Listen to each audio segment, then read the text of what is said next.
paraliza al borde del precipicio. Hochi, vamos a presentar aquí lo que no se ha dicho, lo que no se sabe. Cuando el padre de Hochi, Guillermo Gómez, lanzó el audio. Estos narcos, estos delincuentes, estos pedidos en extradición, nosotros no lo defendemos. Ahí hay dos diputados, los dos, que cuando ya él no podía estar porque estaba preso, la mujer le eligieron estando el preso. Y el partido lo apoyó. Y me dicen, ten cuidado. ¿Que tenga cuidado con qué? Con 84 años me van a dar un tiro. Gorimoy y Juan Maldonado. ¿Por qué fueron reelectos tantas veces? Y están mandando en este país. Y cuando yo cojo esto, yo no traigo a este porque estoy con él, ni porque está pagando. Es porque no es justo. No es justo que esta gente se dedique a coger y dirigir este país y hacer pendientes de gente para meterle preso y quitarle sus vainas. Y después decir, yo no lo conocía. Tú no lo conocías. Si lo trajiste aquí, la mafia siciliana se queda chiquita al lado de la mafia de nosotros. Hay seis que lo están pidiendo y no se lo damos, que no lo entregan, que no justifican su presencia ni en el poder ejecutivo ni en el poder legislativo. Todas esas cosas yo estoy dispuesto a seguirlas, no importa el sabor que tenga, pero no es verdad que nosotros le vamos a dejar el país a quien tenga más cheles. Rubén Darío Paulino Sen, ex ministro de Defensa, fue convocado por la Procuraduría General de la República para ser interrogado en el marco del caso Camaleón. Paulino Sen está supuestamente vinculado a un contrato firmado con la empresa Auris, cuyo propietario es José Ángel Gómez Canaán, conocido como Hochi Gómez. El abogado de Paulino Sen, Giovanni Tejada, informó que el exministro se presentó a la cita en horas de la mañana. Sin embargo, el interrogatorio fue reprogramado. Llegamos a las 8:30 de la mañana y nos recibieron alrededor de las 11, pero no fue posible iniciar el interrogatorio por asuntos de trabajo, explicó Tejada. Me llega la información de parte de uno de los policías que actuó en el allanamiento a Hugo Veras el pasado jueves 3 de octubre, que Hugo intentó quitarse la vida en el momento que se produjo el allanamiento. Cuando llegaron los policías, Hugo se atrincheró en su casa, dentro de su habitación, sin intención alguna de salir. Los policías tuvieron que romper la puerta principal del apartamento y ahí Hugo entró a su habitación y trancó a uno de sus hijos de 9 años en otra habitación. Cuando los policías rompieron la puerta de la habitación de Hugo, encontraron un arma encima de la cama, lo que indica que muy probablemente Hugo la tenía en las manos con intenciones de detonarse. Si los policías no rompen la puerta con la rapidez que lo hicieron, probablemente a Hugo no lo estuviéramos contando en el día de hoy. Al mismo tiempo, los policías se encontraron con el hijo de Hugo de 9 años en su habitación, que estaba saliendo del baño, al cual ellos apuntaron de una forma como si este muchachito representaba alguna amenaza para ellos. La verdad, yo no sé qué es lo que le está pasando a los policías dominicanos, que ven a los ciudadanos como sus enemigos, aun cuando se trata de una persona de 9 años. Pero ya ese será otro tema. Según informaciones de uno de los que fueron apresados en el caso Camaleón y que se encuentra junto con Hugo en la carcelita del Palacio de Justicia de Ciudad Nueva, Hugo no está estable emocionalmente, ya que esta situación lo ha dejado prácticamente inconsciente. Es como cuando a alguien le dan con una tabla en un lado de la cara, que le rompen el millero, queda sin rumbo y sin saber a dónde fue a parar. Asimismo está Hugo, fuera de sí e inconsciente de lo que le está pasando con este caso. Hugo Veras no es político, pero tampoco es empresario. Él es un joseador que estaba echando pa'lante como Dios lo ayudaba. Pero el punto que quiero llegar es que Hugo no tiene esa coraza que tienen los políticos y que tienen muchos empresarios, que se les importa caer preso, se les importa que lo paseen con casco, esposa y chaleco, todas las veces que sea necesario, por el frente de más de 200 cámaras de medios de comunicación nacionales e internacionales. A Hugo no.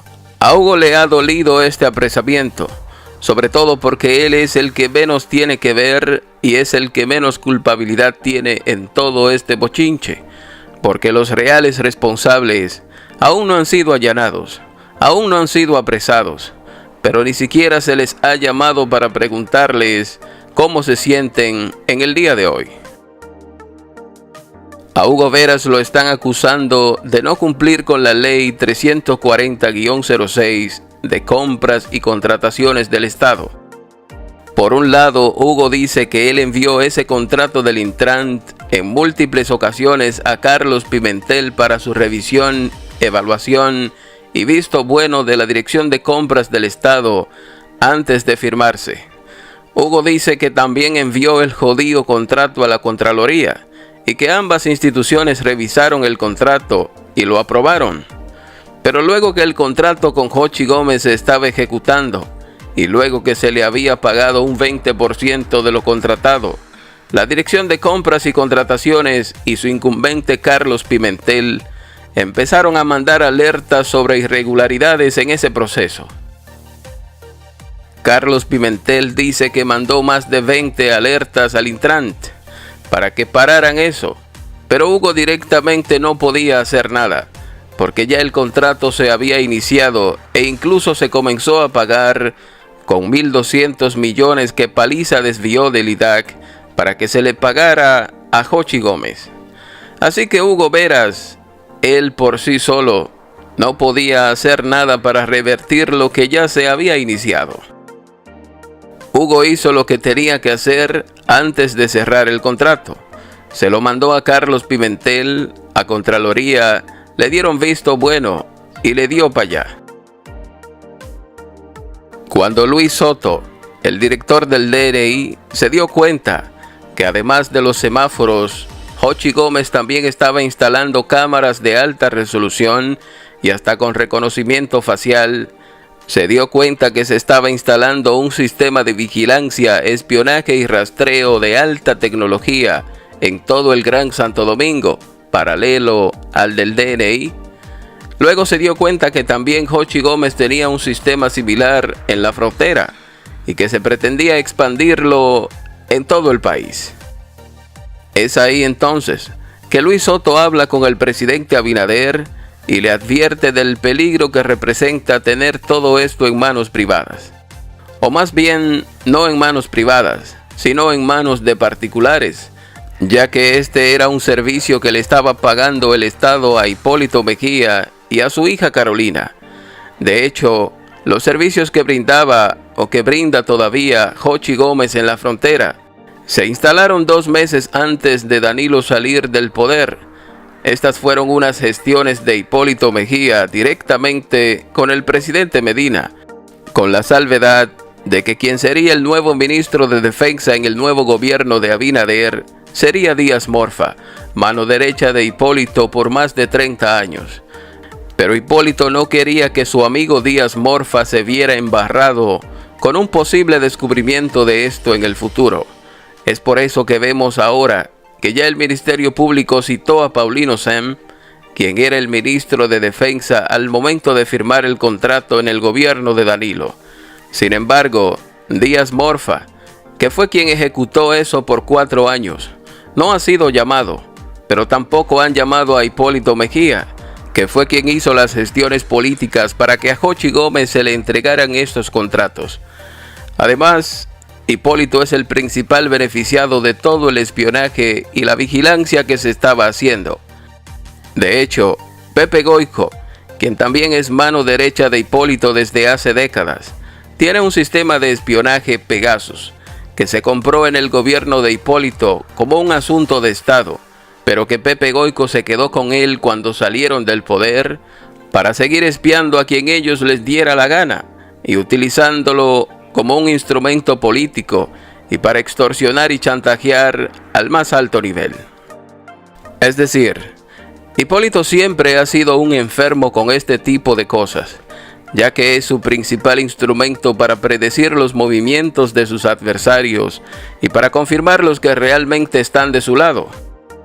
Además de que lo utiliza para chantajear y extorsionar a grandes empresarios y a grandes políticos de este país.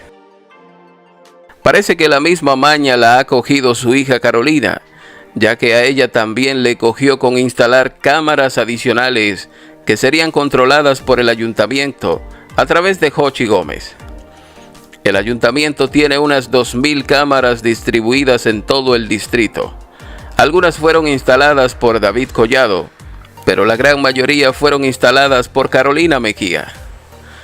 Es decir, hay otro contrato que tiene Jochi Gómez con Carolina Mejía para vigilar y controlar a todo el que mueva un paso en la ciudad, cuya data es controlada y almacenada por la propia Carolina. Yo sé que Jochi Gómez va a hablar, y lo va a hacer de manera abundante, para lograr su libertad. Con el solo hecho de que Jochi revele lo que sabe y muestre algunas pruebas que tiene, videos, fotos, conversaciones, será suficiente para que los próximos allanados sean Hipólito, Carolina y Paliza, y otros más. Pero estos tres están metidos hasta el cuello con los negocios de Jochi Gómez y con este caso del Intran. Jochi Gómez es una pieza clave para llegar al fondo de todo esto, y sus declaraciones serán vitales para allanar y apresar a los verdaderos dueños del negocio.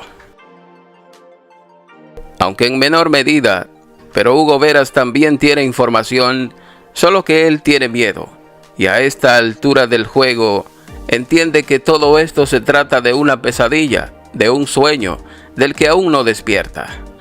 Hugo no cree lo que le está pasando y está muy temeroso de lo que le pudiera esperar en los próximos días por venir. Yo solo espero que Hugo también se llene de valentía y de coraje y que comience a hablar todo lo que sabe, que comience a tirar pa'lante a los que le daban órdenes con relación a los negocios del Intran, y así podremos dar con los realmente responsables y con los que realmente debieron estar presos en este caso.